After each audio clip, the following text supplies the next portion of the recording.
저는 화학물질로 인해 제 인생은 180도 바뀌었습니다. 화학물질로 인해서 저는 집이 있음에도 노숙을 해야 했으며, 집이 있음에도 수십 번의 이사를 갔어야 했고, 고스란히 이사를 위한 비용은 저에게 큰 빚으로 남았습니다. 결국 화학물질로 인해 캐피탈까지 사용하며 집을 옮겨 다녀야 하는 떠돌이의 삶을 살게 되었습니다. 저는 결혼 정년기임에도 불구하고 연애와 결혼은 지금 생각할 여유도 없으며 건강에 굉장히 위협을 받는 상황이 이어지고 있습니다. 뿐만 아니라 제가 어렸을 때부터 꾸어왔던 꿈과 진로를 그리고 제 전공을 포기했어야 했으며 저의 가치관과 저의 삶의 패턴은 완전히 뒤바뀌었습니다.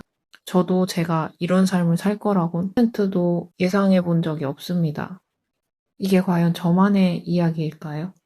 누군가의 이야기일 수도 있고 누군가의 이야기가 될 수도 있습니다.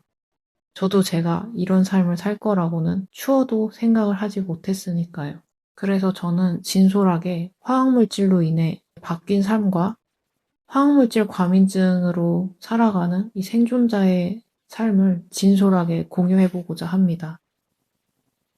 저는 맥시멀리스트였습니다. 저희 방에 오면 저희 가족들이 처음 보는 물건들이 많다 싶을 정도로 물건이 되게 많았어요. 그리고 이제 대학교 때부터 제가 패션을 좋아해서 옷도 정말 그때 집중적으로 많이 사서 옷도 되게 막 스마트폰이 있어도 화소수 높은 디지털 카메라를 살 만큼 그것도 되게 정기적으로 살 만큼 전자제품에 대해서 항상 관심도가 높았고 PC도 직접 조립을 했거든요. 그래서 PC용품 정말 저는 미니멀리스트의 삶을 이렇게 살 거라고 상상을 못할 정도로 정말 맥시멀했어요. 언제부터 이랬나? 저희 집이 사실 이제 저희 아버지가 암투병을 하셔서 돌아가시게 됩니다. 근데 그러고 나서 아무래도 서울에 있는 아파트를 처분을 했어야 했고 그러면서 이제 빌라 살이가 이제 시작을 했는데요.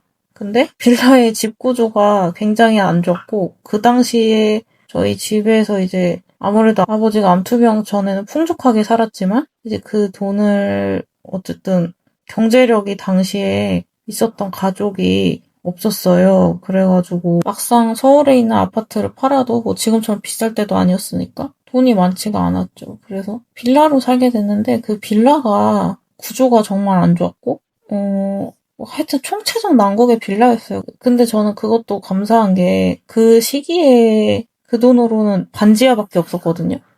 그런 하자가 있었기 때문에 2층에 있는 빌라에 살았는데 그때부터 제가 몸이 되게 안 좋았어요. 딱 정확히 기억나는 게 이사하는 날부터 몸에 수포 같은 게 났어요. 근데 그 수포가 그냥 뭐 무시할 만한 수준이 아니고 가려움의 정도가 1부터 10까지라면 한 9 정도? 10 정도 느꼈던 적도 있고요. 정말 가려움이 이렇게 고통스러운 거구나. 그리고 가려워서 이게 쓰러질 수도 있겠구나 싶을 정도로 가려웠었습니다. 그래서 실제로 손을 묶고 잤던 적도 있었고 자다가 긁을까봐. 지금 생각해보면 그때부터 같은데 그게 6년 전은 아니고 그냥 8년 전이거든요. 근데 이렇게 되기보다 심해지기 전에 아무래도 보니까 그리고 세대수는 되게 많았어요. 빌라인데 되게 복도식 아파트 같은 느낌의 그런 되게 오래된 낡은 빌라였는데 그러니까 어떤 구조였냐면 음식을 해도 자연스럽게 순환이 되면서 공기가 빠져야 되는데 공기가 잘 안 빠지는 그런 구조의 빌라였습니다. 근데 어느 순간부터 제 집에 제 방에 있던 물건들을 하나씩 빼기 시작했어요. 첫 번째로 가장 먼저 뺐던 게 농. 지금 생각하면 지금 이제 저도 정보가 있으니까 농이 안 좋은 걸 아는데 그때는 제 몸에 그게 거부감이 크게 없었다가 그 집에 살고 나서 한 3개월 뒤에 농을 빼야 되더라고요. 그러니까 거기에 있는 MDF 성분이 안 좋은 거죠. 지금은 알려졌지만 그때는 이게 본능적으로 농만 있으면 내가 기관지가 안 좋아지는 걸 느끼니까 농을 빼기 시작을 했고 점점 그러다가 나중에는 그 방에서 나오게 됐어요. 그래서 주방 쪽에서 생활을 하다가 그러다 가장 결정적인 계기가 그래도 그 집에서 거의 정수기를 설치를 했는데 정확히 기억하네. 정수기 설치하는 날 집을 탈출을 했어요. 그때가 제 인생 처음 화학물질 과민증으로 탈출했던 날입니다. 그거 되게 의아하시죠? 그래서 저도 의아한데 정수기가 그래도 메이커였거든요. 저희는 정수기를 썼었고 잘 써왔던 정수기이기 때문에 썼지만 그걸 설치하는 순간 제가 못 견뎌가지고 그 못 견딘 게 어떤 식으로 나오냐면, 되게 숨쉬기가 힘들었어요. 당시 기억을 따지면. 염소 냄새도 되게 심했고, 그게 며칠 가서 사라지는 성질이 아니더라고요. 근데 실제로 제가 이러고 나서 정수기 물을 잘 못 마십니다. 저는 정수기 물에서 분진 같은 게 느껴져요. 이게 이해는 안 가실지 모르겠지만, 저는 분진으로 느끼거든요. 남들이 보이지 않는 공기도. 그래서 그때 급하게 여관을 잡아갖고 당시는 제가 여관에서 잘 수 있을 정도였던 컨디션이 됐어가지고 그렇게 잤습니다. 그리고 바로 이사 준비를 했죠. 그러니까 이 집이 아니라는 거는 가족들도 다 알고 있었고 특히 저의 건강에